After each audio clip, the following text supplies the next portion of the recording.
نواسۂ رسول اپنے جان نثاروں کی لاشیں اٹھا اٹھا کر نڈھال ہو چکے ہیں، لیکن شجاعت حیدری کی جھلک اب بھی چہرے پر چمک رہی ہے۔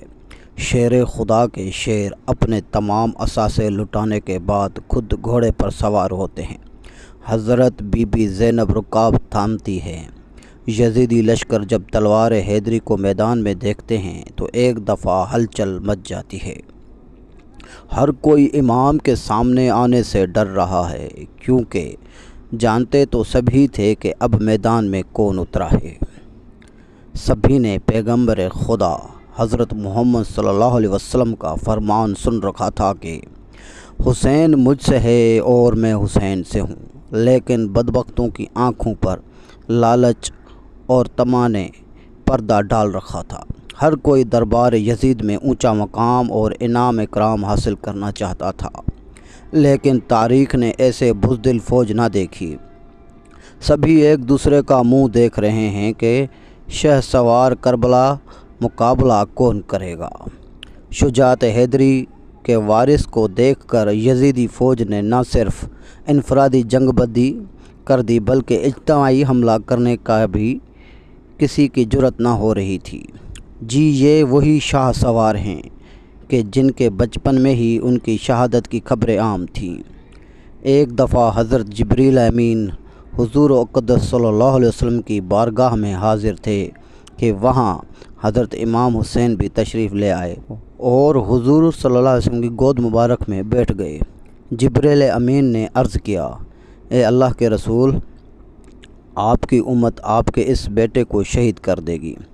حضرت جبریل نے مقام شہادت بھی بتایا اور مٹی بھی پیش کی۔ اب حال یہ ہے کہ نواسۂ رسول حضرت امام حسین میدان کی طرف بڑھ رہے ہیں اور بزدل فوج دور سے ہی تیر چلا رہی ہے کہ کوئی کہیں اگر یہ ہمارے قریب پہنچ گئے تو ہم نہیں بچ پائیں گے۔ امام عالی مقام کو تیر لگ چکے ہیں۔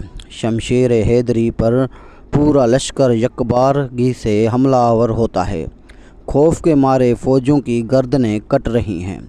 سینکڑوں یزیدی فوجی جہنم واصل ہو چکے ہیں کہ اچانک امام عالی مقام کو اذان کی آواز آئی اور آپ نے اپنی تلوار روک دی اور نماز پڑھنے کی مہلت مانگی۔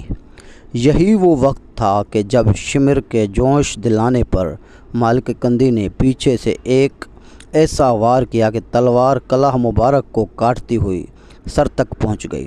خون کا فوارہ نکل پڑا۔ جیسے جیسے وقت گزرتا گیا، امام علی کے جسم پر تلواروں، نیزوں اور تیروں کے زخم بڑھتے جا رہے تھے، لیکن پھر بھی کسی کی ہمت نہ تھی کہ شجاعت کے اس کوہ گراں کو شہید کر سکے۔ شمر مالون کے کہنے پر سب نے تیروں کی برسات کر دی۔ خولی بن یزید نواسۂ رسول صلی اللہ علیہ وسلم کا سر کاٹنے کے لیے آگے بڑھا، لیکن ہاتھ کانپ گئے۔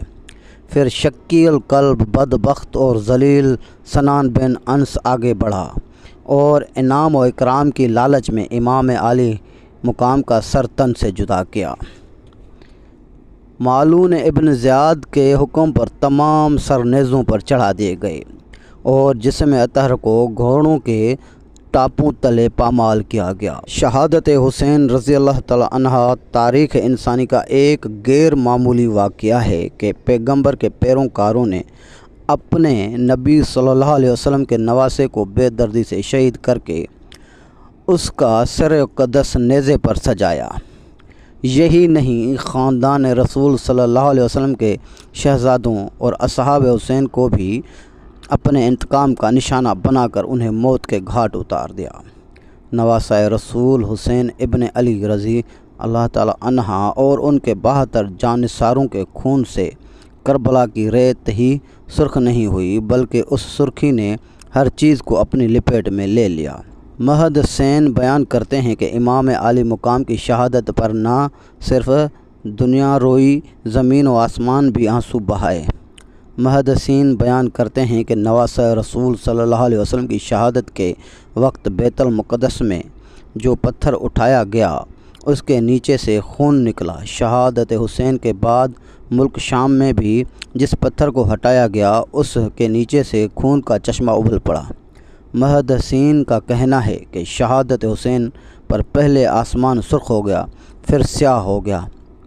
امام طبرانی معجم الکبیر میں محمد بن سیرین سے روایت کرتے ہیں کہ حضرت امام حسین رضی اللہ تعالیٰ عنہ کی شہادت کے وقت آسمان پر سرخی چھائی رہی۔ اس کے علاوہ امام بہقی رحمۃ اللہ نے اپنی کتاب دلائل میں یہ روایت نقل کی ہے کہ حضرت علی بن محصر نے اپنے دادے سے یہ روایت کی ہے کہ انہوں نے کہا کہ امام حسین رضی اللہ تعالیٰ عنہ کے زمانے میں من کم عمر دوشیزہ تھی۔ اس وقت آسمان کئی دنوں تک جمے ہوئے خون کی مانند ہو گیا تھا۔ حضرت امام حسین کی شہادت کے بعد سید زادیوں کو قیدی بنا لیا جاتا ہے۔ اب اسیران کربلا قافلہ شہیدوں کے سروں کے ساتھ کوفہ کی جانب روانہ ہو جاتا ہے۔ ادھر کربلا کی ریت پر سید زادوں کے جسم بغیر سروں کے بیگ و کفن بکھرے پڑے ہیں۔ اللہ اکبر! تاریخ گواہ ہے کہ شہادت کے 3 دن بعد 13 محرم الحرام کو مقام حاضریہ سے قبیلہ بنی اسد سے خواتین دریائے فرات پر پانی لینے آئیں تو انہوں نے بغیر سروں کے جسموں کو بکھرے دیکھا تو سب کی چیخیں نکل واپس گھروں کو لوٹیں اور اپنے مردوں کو بتایا کہ خاندان نبوت کی لاشیں بکھری پڑی ہیں، ہمیں ان کو دفنانا چاہیے۔ چنانچہ کچھ مرد ان کے ساتھ میدان کربلا پہنچے اور قبریں کھودنا شروع کیں۔ سبھی جنازہ پڑھنے کے لیے تیار تھے کہ اتنے میں ایک گھوڑا سوار شخص آیا اور حضرت امام حسین کے جسم کے ساتھ لپیٹ کر رویا۔